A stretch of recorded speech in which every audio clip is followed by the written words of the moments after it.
Un hermoso y primer día de la semana, hoy domingo, 25 de agosto. Y hoy entramos ya de lleno a esta lección, que ya es la lección número 9, donde vamos a ver ya en este primer día de la semana, día domingo, la entrada triunfal. ¿Qué nos cuenta o qué vamos a encontrarnos con esta entrada triunfal? ¿Por qué triunfal? En realidad es la forma y la manera de poder declarar ese vencimiento tanto de este reino como el vencimiento de que Cristo iba a pagar los pecados por la humanidad.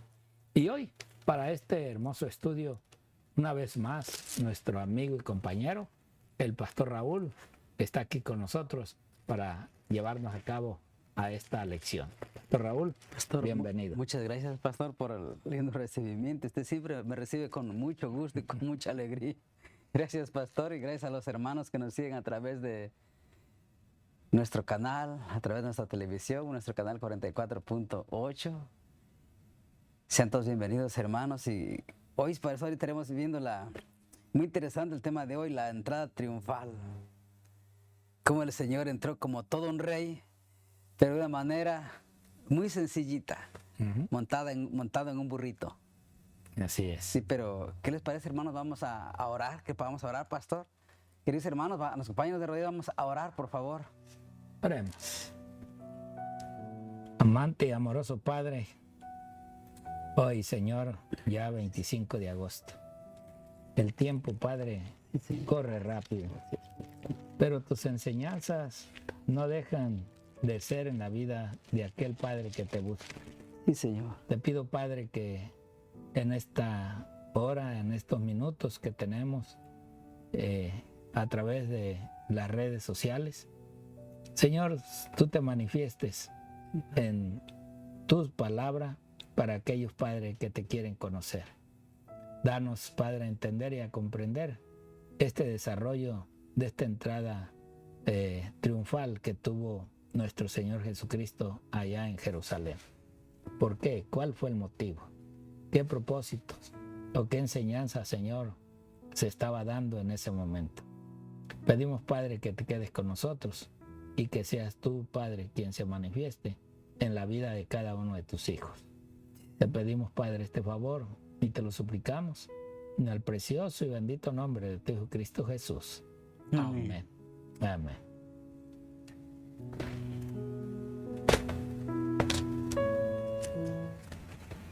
Bueno, pastor, interesante, ¿no? La entrada triunfal.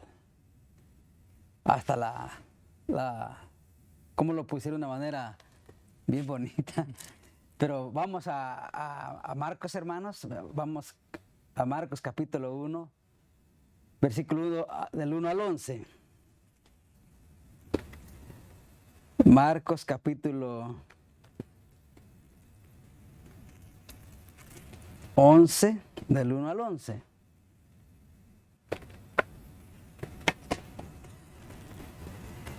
Dice, cuando llegaron cerca de Jerusalén, a Betfage y a Betania, al monte de los olivos, él envió a 2 de sus discípulos y les dijo: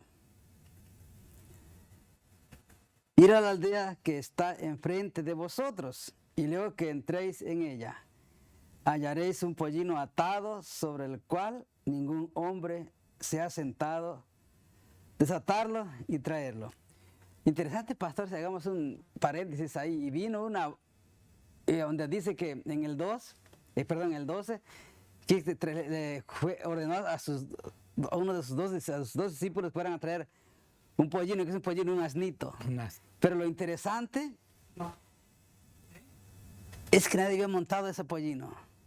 Nadie había montado ese burrito. Uno se preguntará por qué el Señor escogió un burrito.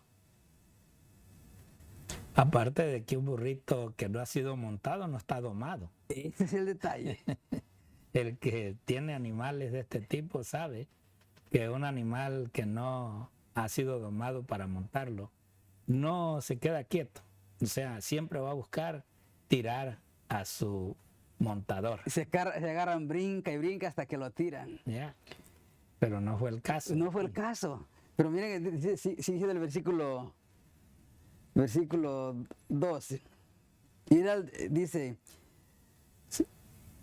que lo voy a encontrar, lo hallaréis un pollino atado sobre el cual ningún hombre se ha sentado. Desatarlo y traerlo. Y si alguien nos dijere, ¿por qué hicéis esto? Decir que el Señor lo necesita y que enseguida lo devolverá. Solo estaba agarrando prestado. Versículo 4. Y fueron y hallaron el pollino atado afuera a la puerta donde se unían dos caminos y le desataron. Tal como el Señor Jesucristo lo había dicho, el burrito estaba atado ahí, amarradito. Pero mire lo que dice el versículo 5. Y uno de los que estaban allí les dijeron, ¿qué hacéis desatando el pollino? Ellos entonces le dijeron, como Jesús había mandado, y los dejaron. Y trajeron el pollino a Jesús y echaron sobre él sus mantos. Y sentó sobre él. Eso está diciéndonos humildad. Humildad, pero creo que tiene mucho que ver con el deseo de los discípulos. Sí. Ellos entendieron que en la historia de ellos, o antes de ellos, era la manera que era declarado un rey. Y como el propósito de ellos era de que Jesús fuera el rey, Jesús fuera el gobernador de su tiempo, lo aceptaron. Hay muchas cosas que suceden aquí. Una, Jesús siempre había caminado y nunca había necesitado de un raite. Es verdad, siempre había caminado. Siempre era a pie. Pero ahora les cambió la moneda. Ahora dijo, vayan y tráiganme un vehículo. Y si esto pasa, ustedes díganle para quién es. Ellos inmediatamente entendieron. Por eso es que vamos a ver más adelante la historia, o aquí mismo la historia de Salomón, con David, su padre. Primera de Reyes. Primera de Reyes. Entonces, es así como ellos vieron cumplida en ese momento. Estaban diciendo, ya el Señor se va a declarar rey, ya el Señor va a ser nuestro rey en Jerusalén. Ahora sí, vamos a poder vencer a los romanos, derrotar a los romanos. Pero no era el propósito de Jesús. Pero vemos, pastor, que anteriormente todo lo que el Señor lo había hecho en secreto. Muchas cosas las que había hecho lo he hecho en secreto, pero ya que abiertamente iba entrando como un rey. Un rey, pero mire, sigue diciendo el versículo 8. El versículo 8 dice, muchos tendían sus mantos sobre el camino, y otros cortaban ramas de los árboles y las tendían en el camino. Versículo 9. Y los que iban delante y los que seguían detrás aclamaban diciendo, Hosana, bendito el que viene en el nombre del Señor. Y bendito el reino de nuestro padre David, que viene en el nombre del Señor. Hosana en las alturas. Versículo 10.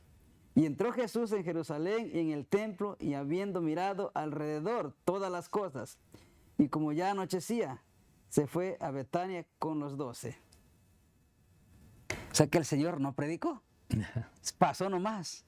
De pasada como todo un rey, pasó solamente a... Pero interesante, mire, interesante lo que dice la lección. Vamos a cómo nos los muestra en Zacarías. Zacarías capítulo 9, 9 al 10. Vamos a buscarlos, si nos quiero poner en pantalla, por favor, Zacarías. Ahí está. Ahí está, Zacarías 9, 9 y 10. Primero el 9. Primero el 9, por favor. Se alégrate mucho, oh hija de Sión. Da voces de júbilo, hija de Jerusalén. Y aquí tu rey vendrá a ti. ¿De quién está hablando? De Cristo. Del Rey de Reyes, Señor de Señores. Dice, justo y salvador, humilde y cabalgando sobre un asno. Un pollino, hijo de una asna. O sea que un burrito pequeño que nadie lo había montado. Ujú. Versículo 10. Dice, y de Efraín destruiré los carros y los caballos de Jerusalén, y los arcos de guerra serán quebrados, y habrá paz a las naciones, y su señorío será de mar a mar y desde el río hasta los fines de la tierra. Ahí está el cumplimiento Ahí está el 500, en el acto. 500 años, 500 años antes. ¿Ya? Wow, qué interesante cómo Zacarías, una profecía, es una profecía. Hablamos del Señor Jesús, hablamos del...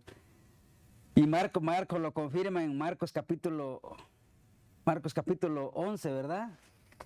Marcos capítulo 11, el 1 al 11 lo confirma. Luego también tenemos otro en Primera de Reyes. Pero interesante cómo la profecía, pastor, se cumple al pie de la letra. ¿Ya? Todo. Pero lo que me parece muy interesante, pastor, que la sierva del Señor dice que montarse en un pollino significaba humildad. Ujú. Y de ahí estaban declarando al Señor como rey. Mire lo que dice lo que dice la escuela sabática, pastor. Jesús entró por el este, descendió por el monte de los olivos e ingresó en la ciudad, probablemente por la puerta dorada, actualmente tapiada, en dirección al monte del templo.